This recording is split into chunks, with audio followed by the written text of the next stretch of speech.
So good morning students. In today's class we will see thyristor gate characteristics.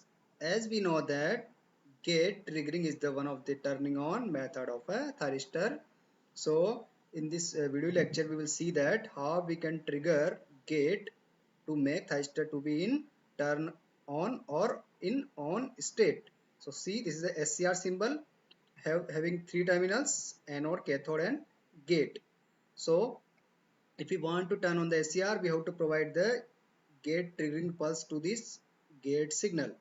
So there are two basic conditions, two necessary conditions to turn on the SCR is that anode to cathode voltage should be positive to make the thyristor in the forward conduction mode. Also, we have to apply the gate signal to make in turn on conditions. So this is the triggered circuit as shown, having input voltage, that is ES. This is the RS, and we will see all the symbols with the definitions, and we can also write this whole topology with if we replace SCR by this PNPN device, because SCR is a PNPN device having four layers, three junctions. So we can replace the SCR symbol by this PNPN junction. So this is a trigger circuit connected to gate cathode circuit of SCR. So ES here, it is a gate source voltage, because gate is applied with the source voltage of S. Why S subscript means there is a source side. So gate source voltage to be ES, IG to be the gate current, and VG to be gate cathode voltage, because it is applied between the gate and cathode. RS known as gate source resistance. So this is the resistance which is connected in series with the gate, so it is known as gate source resistance. If we want to apply the KVL in this circuit to write the expression, then ES to be equals to IG into RS plus VG. So by using this expression, we have now we draw the this is gate characteristics of this thyristor circuit.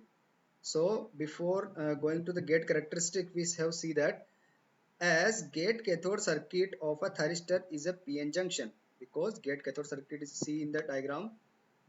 Gate cathode circuit is a PN junction because it is applied at the P side gate and N side, that is a cathode. So it is a basically PN junction.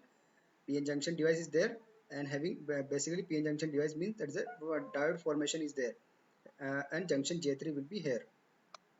So as gate cathode circuit of a thyristor is a PN junction, gate cathode characteristics of a SCR is similar to that of a diode, because diode having also PN junction having anode and cathode, but it is uncontrolled one. So this gate cathode circuit having gate characteristics is similar as that of a diode. So now we will see the gate characteristics. So see, if we have take IG to be on y axis and VG on the x axis, there is a gate current and gate voltage. So as we know that doping is very important, doping, taking the doping, highly doping and lightly doping conditions, because they affect the characteristics. So in first characteristics, it is drawn for the highly doped. Highly doped means it can be having low breakdown voltage. So higher amount of current will be flowing because it is highly doped, so easily break down small breakdown amount of voltage. So highly doped means large amount of gate current will be flowing as the SCR will be in on condition. So see, as we see that this voltage, this voltage is a small amount, but at the same time the current will be on higher side. So it is the characteristics for the highly doped condition. And for the lightly doped condition, the gate voltage to be, this is VG voltage to be higher side, but gate current will be on the lower side. So this characteristics for highly doped as well as lightly doped conditions. So we have taken VG on the y-axis and IG on the x-axis, because as you're in book, VG on bit VG taken to be on the y-axis and IG on the x-axis. So we draw these two characteristics on this VG IG plane.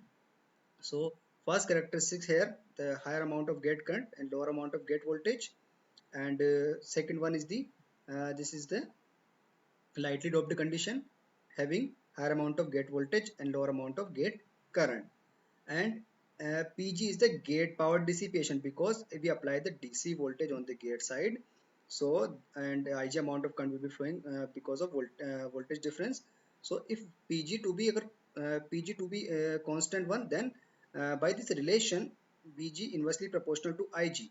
So if this PG is the average gate power dissipation, so if it to be constant one, then Vg inversely proportional to Ig, that is a rectangular hyperbola condition. So we will draw the PG average curve here to be rectangular hyperbola.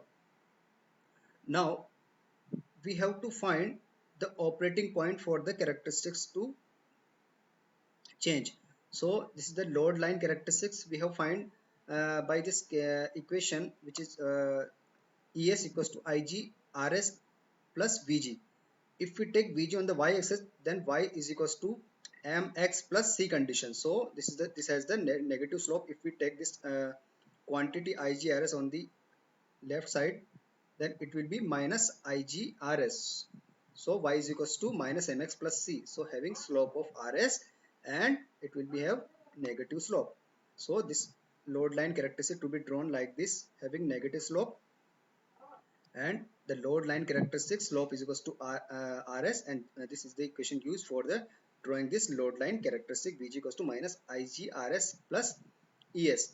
So if we find the intersection points on the x-axis and y-axis, then put on the x-axis y is equals to 0, so Vg equals to 0, then Ig obtained to be Es by Rs.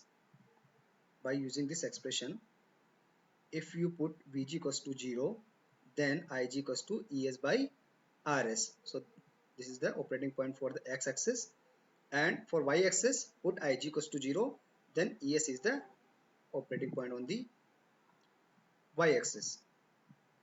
Now we will see that this is the Ig max point, because this is the maximum current which will be flowing. This is the maximum gate current for highly doping condition, and this is the Vg maximum corresponding to this condition Vg max, which will depend on the values of Es or Rs parameter.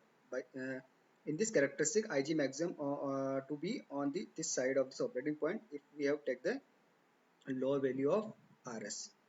So this is the PG average curve. So in this way we can draw the this gate current characteristics. Uh, this is the dotted line will show it is a condition for minimum value of Rs. If we draw the tangent to this rectangular hyperbola curve of this PG average, then we can obtain this minimum value of Rs.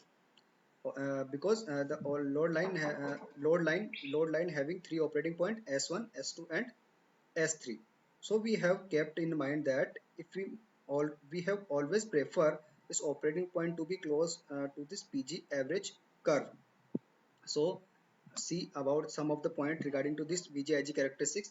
Each thyristor has maximum limits as VG maximum for gate voltage and IG maximum for the gate current. There is also rated average gate power dissipation PG average specified for the each SCR. So on the nameplate rating, this higher values of this IG maximum, VG maximum will be there in the nameplate rating of the SCR. In order to minimize turn on time and unreliable turn on, the load line and hence the operating point S3, which may change from S1 to S3. So in the characteristics, this operating point S3, which belongs to this higher doping concentration as well as below the this lower doping concentration, in between them is this. If we draw the third characteristics having operating point S3, so we make S3 to operate on the higher doping side as well as on the lower doping side. So see the load line in order to minimize turn on time and unreliable turn on, the load line and hence the operating point S3, which may change from S1 to S3, must be close to PG average curve as possible. So we always prefer this operating point nearer to this PG average curve. This is the must condition. So this is the basic part of this thyristor gate characteristics, and then next lecture we have see the two types of gate triggering method, that is a continuous triggering as well as pulse triggering method. Thank you.